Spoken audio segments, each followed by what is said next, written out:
gabadh ka soo jeeday qoys wanaagsan, qofna ma uusan soo doonanin ilaa ay ka baxday jaamacadda. Markii ay heshay shaqo dowladeed oo jago sare ah, in badan kuma aysan farxin, maxaa yeelay waxa ay jeclayd in uu Alle ku arsaaqo guur wanaagsan, maadaama shaqada ay ka wanaagsan tahay guurka.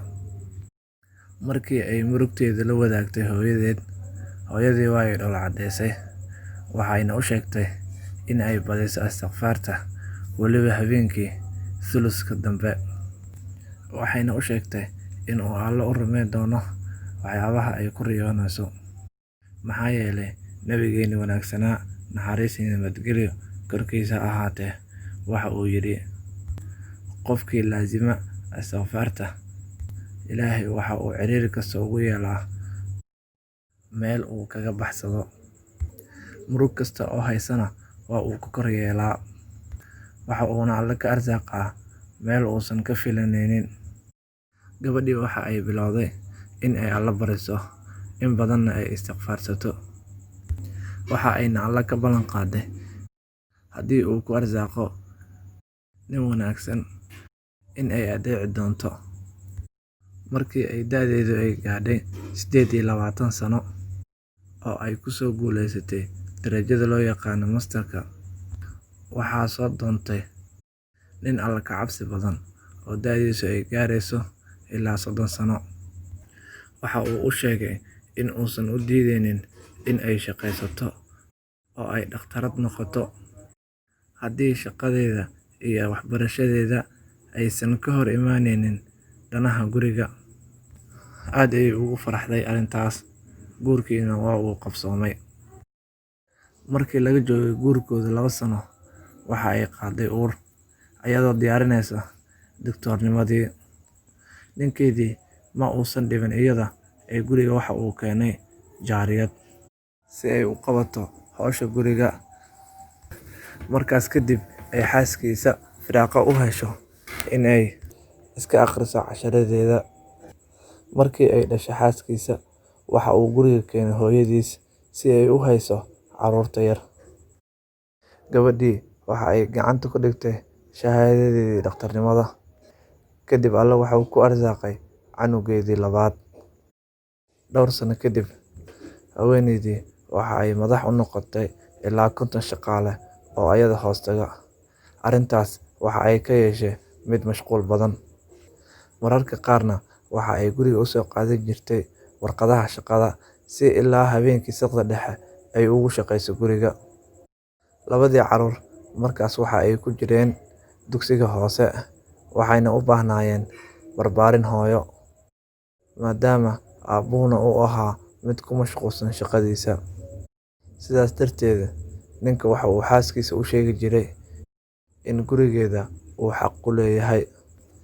Haweeneydu waxay ahayd mid isdhaafsiisa hadalladiisa, carruurteedana ma aysan siin jirin wax ihtimaam ah, ilaa cunugeedii curudka ahaa uu ka jabo lugta isagoo ah fasalka 8aad.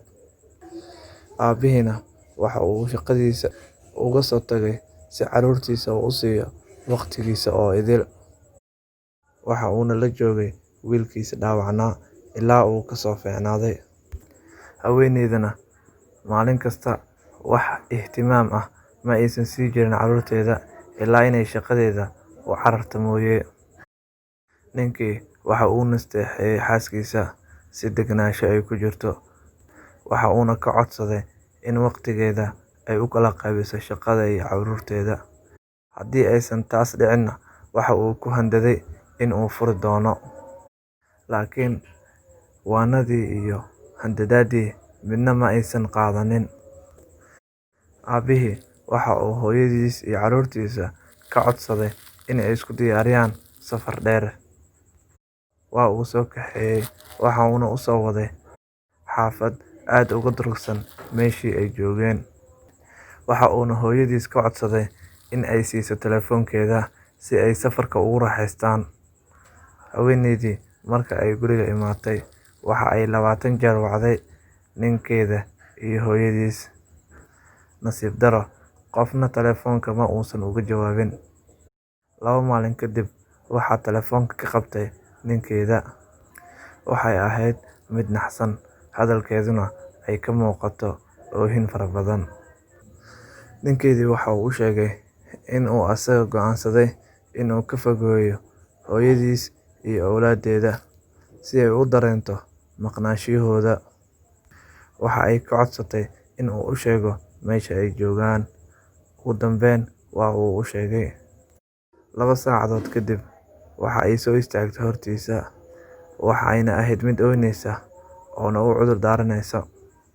Waxayna u sheegtay inay ka shalaynayso in aysan dhowrin ballantii ay la gashay Ilaahay. Ballantaas oo ahayd haddii Alle uu siiyo nin wanaagsan, in ay adeeci doonto sida uu sheegay Alle Subxaanahu wa Tacaala iyo rasuulkiisa, naxariis iyo nabadgelyo korkiisa ha ahaatee. Waxa ay ka codsatay ninkeeda in uu iska cafiyo, waxayna noqon doontaa sidii ay Alle ka ballan qaaday ka hor inta aysan geeridu ku imaanin.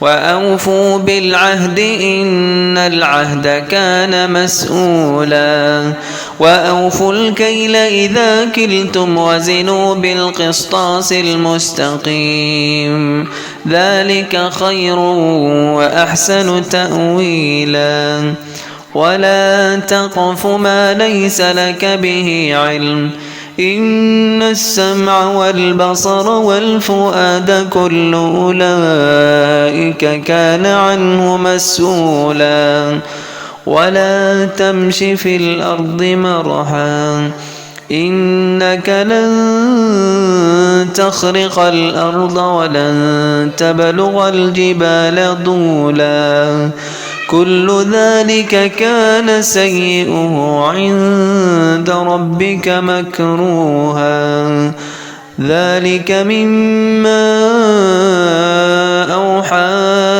إليك ربك من الحكمة ولا تجعل مع الله إلها آخر فتلقى في جهنم ملوما مدحورا.